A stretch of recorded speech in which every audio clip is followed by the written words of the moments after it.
My brothers and sisters, stop what you're doing and listen with every fiber of your being, because what I am about to tell you will shake you to your very core. It will either awaken the revolutionary spirit that flows in your African blood, or it will leave you haunted by the realization of what could be if we truly understood our power. For I am Ibrahim Traoré, speaking to you not merely as the leader of Burkina Faso, but as a son of Africa, as the voice of a generation that refuses to bow, as the living proof that dignity is not a privilege granted by outsiders, but a birthright that cannot be stolen. And today I must tell you about something that happened that shocked even me, something that proves beyond any doubt that we are living in the most important moment in African history since the days of independence, when our ancestors raised our flags for the first time and declared that the colonial yoke was broken. Because on January 31st, 2025, the foreign minister of Liberia, Sara Beysolow Nyanti, arrived in Ouagadougou. She did not come cloaked in the arrogance of Africa's oldest republic. She did not speak like one addressing a younger revolutionary with superiority. She came with humility. She came with sincerity. She came with the respect that one African owes another. She came because what we have built here in Burkina Faso, under the banner of sovereignty, under the banner of resistance, under the banner of African dignity, has become impossible to ignore. She came because even a nation that for more than a century looked westward, that carried the legacy of a republic founded by freed men returning from America, that always served as a bridge between Africa and the Western world. Even that Liberia has realized that the future of Africa is no longer written in Washington, no longer dictated in Paris, no longer manipulated in London, but is being written in the Sahel, on the soil where we dared to say no to foreign domination. And when she sat across from me, she was not just delivering the words of her president. She was acknowledging that a shift has begun in the very soul of Africa. She was admitting with her presence that the balance has changed, that the eyes of the continent are turning inward toward their own brothers and sisters, instead of outward toward those who exploited us. And when she asked for our support in Liberia's bid for a UN Security Council seat, I knew instantly that this was not about the United Nations. It was about recognition. It was about respect. It was about an awakening spreading across our land. For why else would Liberia come to Ouagadougou, if not to acknowledge that the Sahel has become the heartbeat of African sovereignty, that what was once dismissed as rebellion is now celebrated as leadership, that what was once condemned as isolation is now understood as independence. And she did not come only to ask, but also to offer. She proposed a security summit to be held in Monrovia between Liberia and the Alliance of Sahel States.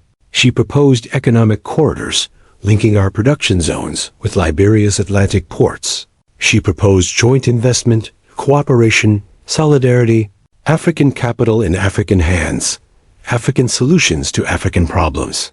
And most of all, she carried the message of Liberia's youth. Because on April 30th, 2025, young Liberians marched through Monrovia, holding banners of solidarity with Traoré and shouting Africa for Africans. This is not propaganda. These are not children deceived by foreign lies. These are young Africans who recognize authenticity when they see it. They recognize the language of dignity, the language of defiance, the language of hope. And they see that Burkina Faso, Mali, Niger, our alliance, has chosen sovereignty over dependency, has chosen unity over division, has chosen the hard road of resistance instead of the comfortable chains of submission. And when the youth of Liberia echo our vision, it means Africa is changing. For when the young awaken, nothing can stop the tide of history. And Minister Nyanti told me something that will forever remain in my memory. She said, President Traoré, our youth do not just admire you. They study you. They memorize your speeches. They debate your strategies. They dream of leading Liberia the way you lead Burkina Faso. And I tell you, my brothers and sisters, this is the real revolution. Not merely governments changing hands, not merely policies shifting from one direction to another, but consciousness awakening, a generation discovering its power, a people realizing that they have been strong all along. And when she said those words, I felt the prophecy of pan-africanism being fulfilled. I felt the spirit of Nkrumah, Sankara, Lumumba, Nyerere rise again in our time, because here was Liberia, a nation that once carried the scars of division and civil war, a nation long tied to Western interests, saying to Burkina Faso, to Mali, to Niger, to Africa, we choose you. We choose sovereignty. We choose dignity. We choose our own destiny. And this matters because it validates everything we have done. It proves that when one African nation stands tall, others are inspired to rise. It proves that when we expelled French forces, we lit a fire that will spread across the continent.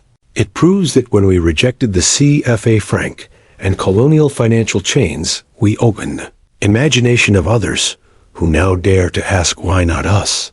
It proves that when we formed the Alliance of Sahel States and declared that we will stand together, that unity was not a fantasy, but a reality. And Liberia's outreach is not just a diplomatic gesture. It is the healing of wounds. It is the rebirth of solidarity. It is the evidence that Africa can forgive, can rebuild, can unite. For yes, there were tensions in our past.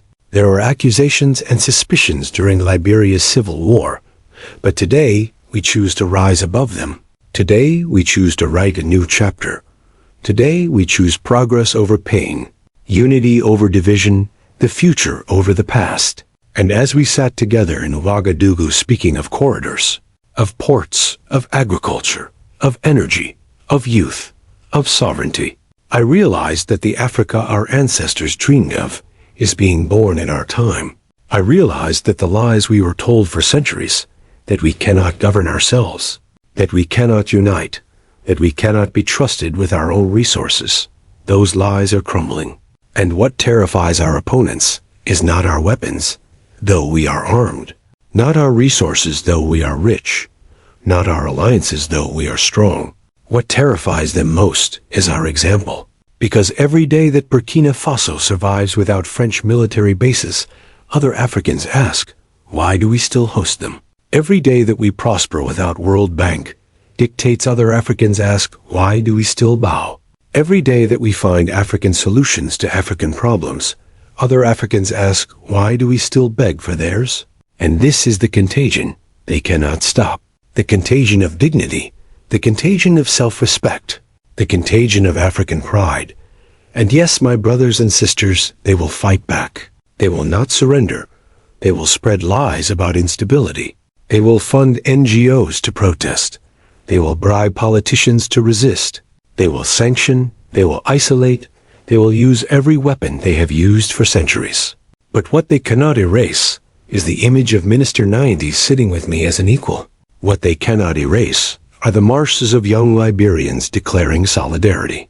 What they cannot erase is the awakening of a generation that has seen the truth. Because once dignity is tasted, it can never be forgotten. Once sovereignty is lived, it can never be surrendered. Once Africa chooses itself, it will never again choose chains.